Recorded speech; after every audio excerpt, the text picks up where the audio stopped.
Well, we wanted to get together and try to unite all the flavors as one. And of course, there's one particular flavor decided that it was getting too much attention. It had its own concept. So, of course, I was the caramel flavor. I was the Mr. Smooth. I tried to keep everything together. Just like caramel is very sticky, you know what I mean? So I tried to keep it together, but it didn't work out. So we all departed our ways. We went on our own flavor journey. And perhaps my journey has seemed to be very successful.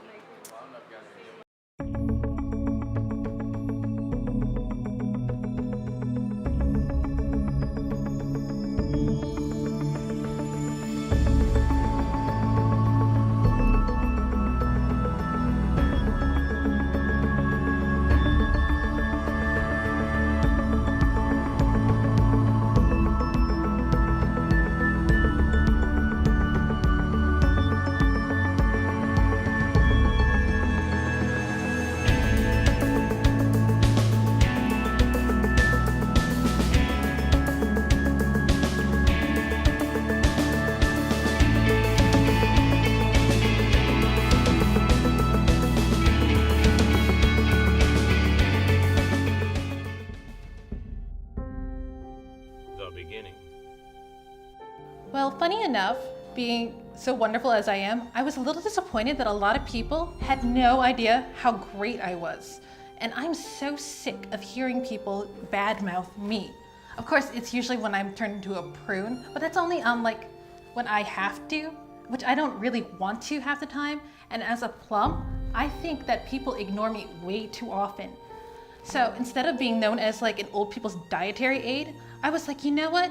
I need a total makeover. And that makeover was to be ice cream. And you know who saw the potential for that? These people named Ben and Jerry. Yeah, I think they're like a rat and mouse, or was it a cat and mouse? Well, first, I had a solo career performing all over the world. And this one particular place I was performing, a company called BJ, Ben and Jerry. They heard me play and they were impressed. So they approached me with the concept and the idea that there was another flavor of ice cream named, well, it doesn't matter because she's not important. But anyway, they wanted me to come out and possibly audition for the group. So I agreed to do that. I don't care what they say. I was the best thing that ever happened to them. I was their headliner. And they were all up in my grill. And they were like, you know what? You should have someone else as your partner. And I was like, I am a solo act. I don't need anybody else. And they insisted that I had to team up with this nobody named Caramel Santana or something. I don't know. But I knew I had to work my ass off in order to bring him up to my level, which is obviously way too high for anybody on their own to do. The breakup.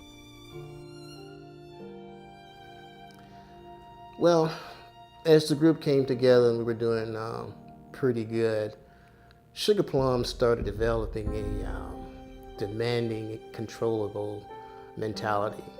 I didn't want to disband. That was all Caramel's fault, and I'm not quite sure what his problem was. You know what? Never mind. You know what? I know what his problem was. His problem was that he couldn't handle how much people loved me. She started thinking that the fans were going crazy about her, but really the fans were more impressed with the support of the rest of the flavors that would be delivered to get that nice sound and project that nice image and things of that nature. She started going off on an ego trip. For a year, people were calling for me, Sugar Plum, Sugar Plum. That's me. That's my name headlining the band, not Caramel. No one cares about Caramel, not one. And, she considered herself it really wasn't about the band, it was about her. They said that we weren't very popular, so we had to break up. And it's so stupid because from what I heard, Ben and Jerry still kept that loser, no good talent, Caramel. And me, they kicked me to the curb, which is so not right. So it was her attitude and her ego, which is bigger than the average bowl, just became too uncontrolling and too unbearable. I mean, she was spilling all over the place. So there you have it. Well, I don't know what Ben and Jerry are doing anymore because they obviously don't know how to run a music business or, whatever. So I am gonna do a solo album. I know people want me. Granted, it's been like 20 years since they've seen me, but I know people remember me. I have fans. I've seen the websites. You just gotta look for it a little bit harder than most, but you know what? They're still there. That doesn't mean anything. So you know what? I will make a comeback. And you know what? For now, I guess I'll do the whole prune thing, but I will come back as the most popular ice cream that this place has ever seen. And caramel will be like a footnote in Ben & Jerry history. Okay?